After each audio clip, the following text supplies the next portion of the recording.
अब जो लास्ट हमारे पास टर्म है वो है CIF, जिसको कॉस्ट इंश्योरेंस एंड फ्राइट कहा जाता है। अब जो कॉस्ट एंड फ्राइट थी उसके अंदर जस्ट जो है ना आपके पास ट्रांसपोर्टेशन और वो सारी की सारी सर्विसेज इंक्लूडेड होती हैं, ठीक है, वाटरवे या कह लें बाई एयर अगर आप सामान भेजते हैं। लेकिन जो कॉस्ट इंश्योरेंस एंड फ्राइट है इसके अंदर इंश्योरेंस भी इंक्लूडेड होती है, जैसे इसके अंदर ये चीज़ एडअप हुई हुई है।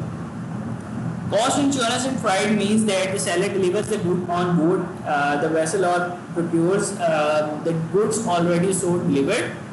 The risk of loss of or damage to the goods passes when the goods are on board the vessel. The seller must contract for and pay the cost and freight necessary to bring the goods to the named port of destination.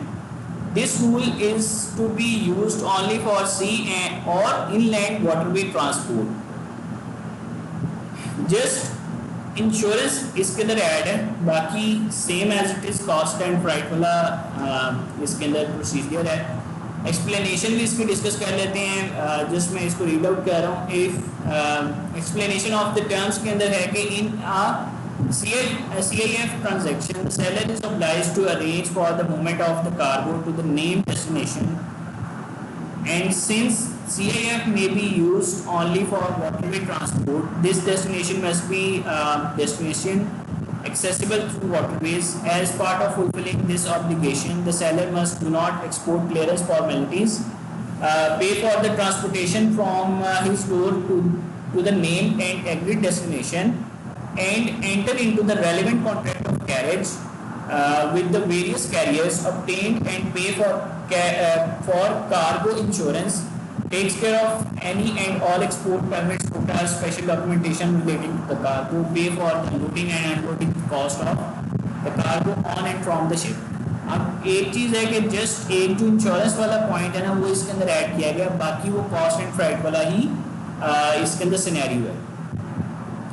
The insurance covers secured by the seller should be equal to the commercial value of the product as agreed in the contract of sale plus 10%, which is to cover the average profit that the buyer may take.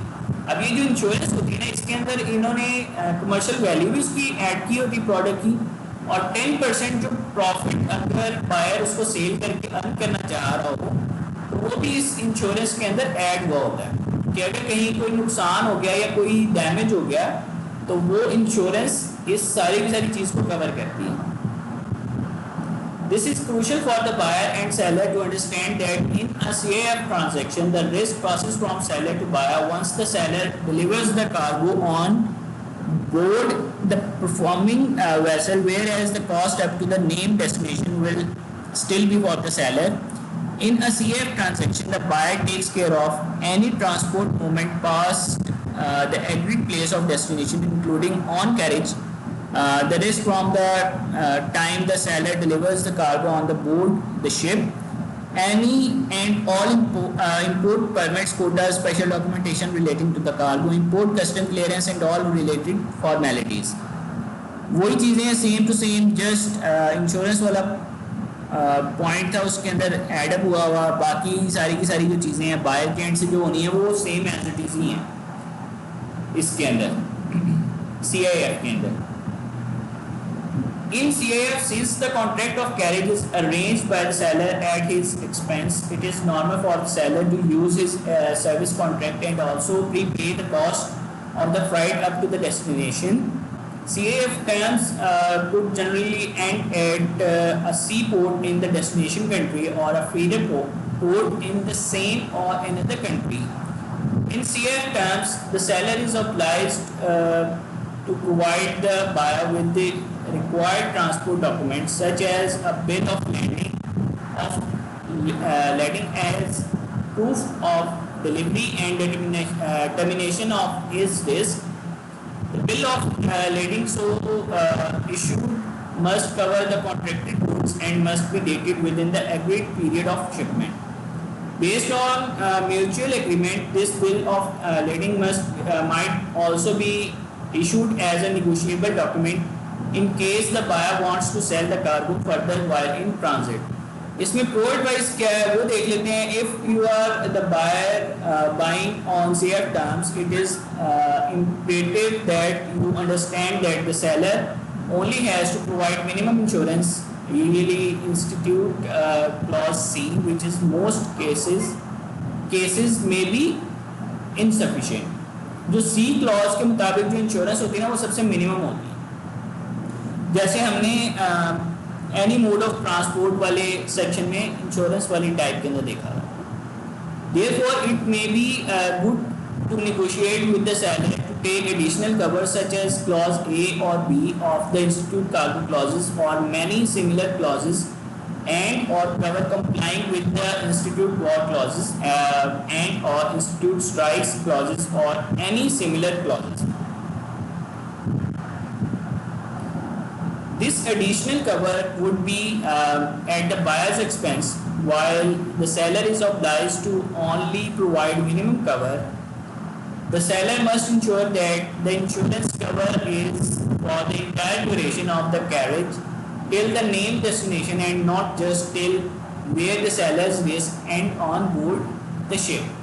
The cover must protect the buyer from the moment he has to bear the risk of loss of or damage to the goods until the goods arrive at the agreed port of destination. For the seller and the buyer, it is of utmost important to note that when using CIF term, the seller's obligation is in terms of risk ends once the cargo has been delivered on board the ship and not when it reaches the named destination. For example, if the cargo is moving from Los Angeles to Antwerp and the term in CF Antwerp, the seller's risk ceases when the container has been loaded on board the ship in Los Angeles. All risk from then till Antwerp is for the buyer when the cost is that for the while the cost is for the seller. मतलब risk तो buyer के and पे है लेकिन cost पे करनी है किसने? सेलर ने, और इंश्योरेंस भी वही पे करेगा. But for example, if due to weather or other circumstances the container has to be transshipped somewhere along the way, the cost and risk would be that of the buyer. As CF terms are used for both containerized and non-containerized cargoes, the sellers need to ensure that the proper and suitable carrier is used for the carriage, as both cargo types use different vessels and costs are different for both. There is a clear difference between liner and trade and tramp trade, and it is important that the seller understand this. If the buyer requires the seller to deliver the containerized to an inland point, then a CPT would be more suitable than CF, as CF is only for transport by waterways and does not include other modes of transport. If the cargo is bulk or break bulk cargo, the seller needs to understand the free time allowed for the loading and unloading of the cargo, failing which demurrage by the may be applicable. Therefore, the seller and buyer must agree on the loading time and who must bear the demurrage if applicable. अब ये जो cost insurance pride का term है ये भी हमने discuss कर लिया. इसके अंदर थोड़ा डिफरेंस है इन सब टर्म्स के अंदर. वाटरवे या बाय एयर की बात की जाए या एनी मोड ऑफ ट्रांसपोर्ट की बात की जाए तो इनके अंदर जो टर्म्स हैं सारी की सारी टाइप्स जो हैं इनमें थोड़ा चेंज है. ठीक है, तो ये हम लोगों ने सारी की सारी टर्म्स इस लेक्चर के अंदर किए कवर. अभी जो नेक्स्ट हम लोग इसी टॉपिक के रिलेटेड कुछ एक्टिविटीज़ हैं, फिर शिपमेंट के हवाले से इनको टर्म्स की कुछ एक डॉक्यूमेंट है, सबसे ऊपर इसका लिंक शेयर किया गया. तो अगर आपने मज़ीद इसको डिस्कस करना हो, मज़ीद इसके अलावा डिटेल में जाना हो तो आप ये प्रैक्टिकल एक्टिविटीज़ भी देख सकते हैं और डॉक्यूमेंटेशन भी देख सकते हैं, पढ़ सकते हैं इसको.